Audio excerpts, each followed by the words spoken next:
इसलिए ये लोग मूंगफली की बोरियां चोरी करके भागने लगते हैं और फिर इन मूंगफलियों को बाजार में बेचकर इन पैसों से पुराने जूते खरीद लेते हैं। लेकिन ये जूते इनके साइज के नहीं थे। खैर, जैसे तैसे ये बच्चे जूते एडजस्ट करके फाइनल मैच खेलने मैदान में पहुंच जाते हैं। शुरू में जूते फिट न होने की वजह से ये लोग सही से खेल नहीं पाते, इसलिए डी को जूते उतारकर मैदान में फुल जोश के साथ खेलना शुरू करता है और डीको की टीम इस ऑपोजिशन टीम के साथ काफी जबरदस्त मुकाबला करती है, लेकिन इस मैच में जीत नहीं पाती। बट इन छोटे छोटे गली के बच्चों का खेल देखकर लोग इन्हें विनिंग जैसा एहसास कराते हैं और सब लोग पेले पेले चिल्लाने लगते हैं, क्योंकि ऑपोजिशन टीम ने डीको का नाम टूर्नामेंट में पेले रजिस्टर करवा दिया था। हालांकि डीको पहले पेले नाम से चिढ़ता था, लेकिन अब उसे लोग का प्यार देखकर इस नाम से चिढ़ नहीं होती और डीको के फादर भी डीको का ये मैच देखकर बहुत खुश होते हैं। लेकिन तभी वो लोग यहाँ पे आ जाते हैं जिनकी मूंगफलियां डीको के दोस्तों ने चुराई थी। ये इन बच्चों के पीछे भागने लगते हैं। ये देखकर डीको और उसके साथ ही भागने लगते हैं और जंगल में डीको और उसका एक साथी एक मिट्टी की सुरंग में छुप जाते हैं। तभी बारिश होना शुरू हो जाती है, जिस वजह से मिट्टी की सुरंग ठहरने लगती है। ये देखकर डीको तो बाहर आ जाता है, लेकिन डीको का दोस्त मिट्टी के नीचे दबकर मारा जाता है। इस मौत का जिम्मेदार डीको खुद को ठहराता है, क्योंकि मैच में जूते खरीदने की वजह से उन्होंने चोरियां की और दुकानदारों से बचने के लिए डीको और इसका दोस्त सुरंग में गए। डीको की मां डीको को समझाती हुई इमोशनल हो जाती है और उसे गले लगा लेती है, क्योंकि ये सिर्फ एक एक्सीडेंट था।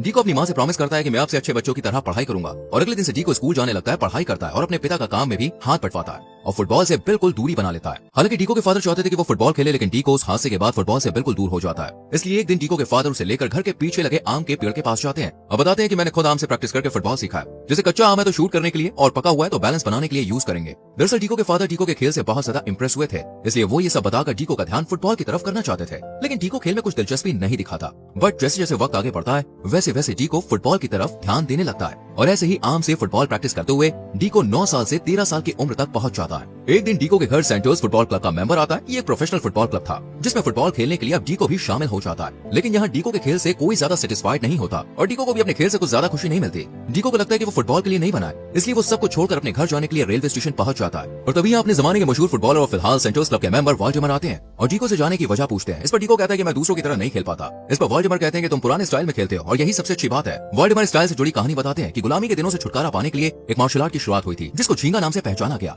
ये स्टाइल बाद में फुटबॉल में भी शामिल हुआ, लेकिन जब 1950 का वर्ल्ड कप ब्राजील हारा तो लोगों ने हार की वजह इसी स्टाइल को बताया, जबकि ऐसा नहीं था। ये स्टाइल सबसे शानदार है, तुम इसे और बेहतर बनाकर खुद को साबित करो या फिर घर चले जाओ। वाल्डेमर के चले जाने के बाद डीको घर जाने के बजाय फुटबॉल क्लब वापस आता है और फुल जोश और अपने स्टाइल में फुटबॉल खेलना शुरू कर देता है और डीको का जबरदस्त गोल देखकर हर कोई हैरान रह जाता है और कोच तो डीको से दोबारा गोल करने के लिए भी कहता है और गोल देखकर डीको को प्रो टीम में शामिल कर लिया जाता है। इस तरह डीको क्लब को काफी सारे मैचेस में जीत दिलाता है और इस तरह डीको अपने शानदार खेल से जगह जगह फेमस होने लगता है। और फिर समय आता है साल 1958 का, जब वर्ल्ड कप आयोजित किया जाता है। लेकिन 16 साल की उम्र होने की वजह से डीको को वर्ल्ड कप खेलने के लिए टीम में नहीं लिया जाता। लेकिन जब टीम के प्लेयर्स के नाम अनाउंस होते हैं तो उसमें डीको का नाम भी शामिल होता है, जिसे सुनकर डीको खुशी से फूला नहीं समाता। डीको के फादर इस बात से बहुत खुश होते हैं और खेलने से पहले डीको को समझाते हैं कि ब्राजील के लोग का फुटबॉलर्स पर से विश्वास उठता जा रहा है, लेकिन तुम्हें खुद को साबित करके दिखाना है। आगे डीको के फादर कहते हैं कि मैं भी झींगा स्टाइल में फुटबॉल खेलता था, लेकिन खेलते वक्त मेरे दिमाग में झींगा स्टाइल को लेकर शक पैदा हुआ और डबल माइंडेड होने की वजह से मेरे पैर में इंजरी हुई। लेकिन तुम खुद पर भरोसा रखकर पूरी शिद्दत से खेलना। डीको का हौसला बढ़ाने के लिए डीको के फादर उसे एक जैकेट भी देते हैं जिस पर पेले लिखा था। ये देखकर डीको कहता है कि इसी नाम से मुझे वो लड़के चिढ़ाते हैं। इस पर डीको के फादर कहते हैं कि वो जब तुम्हें झींगा स्टाइल में खेलता देखते हैं तब तुम्हें इस नाम से पुकारते हैं। इसके बाद डीको वहाँ जाता है जहाँ फुटबॉल की इंटरनेशनल टीम मौजूद थी।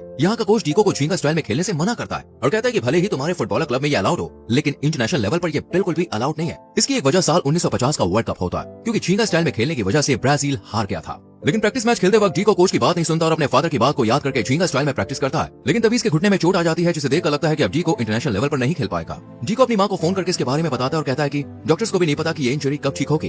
डीको की मां काफी परेशान हो जाती है, क्योंकि इस तरह की चोट की वजह से डीको के फादर का करियर बर्बाद हो गया था। डीको कहता है कि इससे अच्छा तो मुझे पढ़ाई पर ध्यान देना चाहिए था। इस पर डीको की मां उसे समझाती है कि ये तुम्हारे अकेले का फैसला नहीं था, बल्कि इसमें हम सबकी मर्जी भी शामिल थी, इसलिए तुम हिम्मत मत हारो। डीको को जब डॉक्टर चेक करता है तो वो कहता है कि शायद डीको अगले साल ही खेल पाए, लेकिन डीको को रिप्लेस करना भी बहुत मुश्किल था, क्योंकि जल्द ही मैच शुरू होने वाला था। और तभी रेडियो पर कहा जाता है कि क्या पिछली हार के बाद इस बार ब्राजील वर्ल्ड कप में जगह बना पाएगा। साथ ही ये भी कहा जाता है कि ब्राजील के फुटबॉलर पुराने स्टाइल में खेलने की वजह से खुद को इंजरी पहुंचा रहे हैं। ये बात डीको की तरफ इशारा करती है। ये सुनकर यहाँ का कोच डीको से नाराज होता है। खैर कुछ समय के बाद वर्ल्ड कप शुरू हो जाता है और डीको को डॉक्टर्स की तरफ से स्ट्रिक्टली ऑर्डर दिए जाते हैं कि तुम घुटना बचा कर रखो, क्योंकि अगर घुटने पर चोट लगी तो फिर आगे नहीं खेल पाओगे। डीको भी इस बात का ध्यान रखकर वर्ल्ड कप में खेलता है और ब्राजील सेमीफाइनल में पहुंच जाती है और यहाँ ब्राजील के सामने होती है फ्रांस की टीम। दोनों एक नंबर से बराबरी पर चल रहे होते हैं, इसलिए आगे मैच कैरी ऑन करने के लिए थोड़ा ब्रेक दिया जाता है। यहाँ पर एक प्लेयर डीको को बताता है कि मैं यूरोपियन बनना चाहता था, लेकिन यहाँ पर आकर मुझे पता चला कि मैं ब्राजीलियन हूँ और झींगा स्टाइल को आगे बढ़ाने के लिए ये खुद टीम से आउट होकर डीको को जीतने का एक चांस देता है और डीको भी मैदान में झींगा स्टाइल में मैच खेलता है और शानदार गोल करके ये मैच जीतने के करीब पहुंच जाता है और अब ब्राजील एक नंबर आगे बढ़ जाता है। इसके बाद डीको 3 गोल करता है और जीतकर फाइनल में पहुंच जाता है,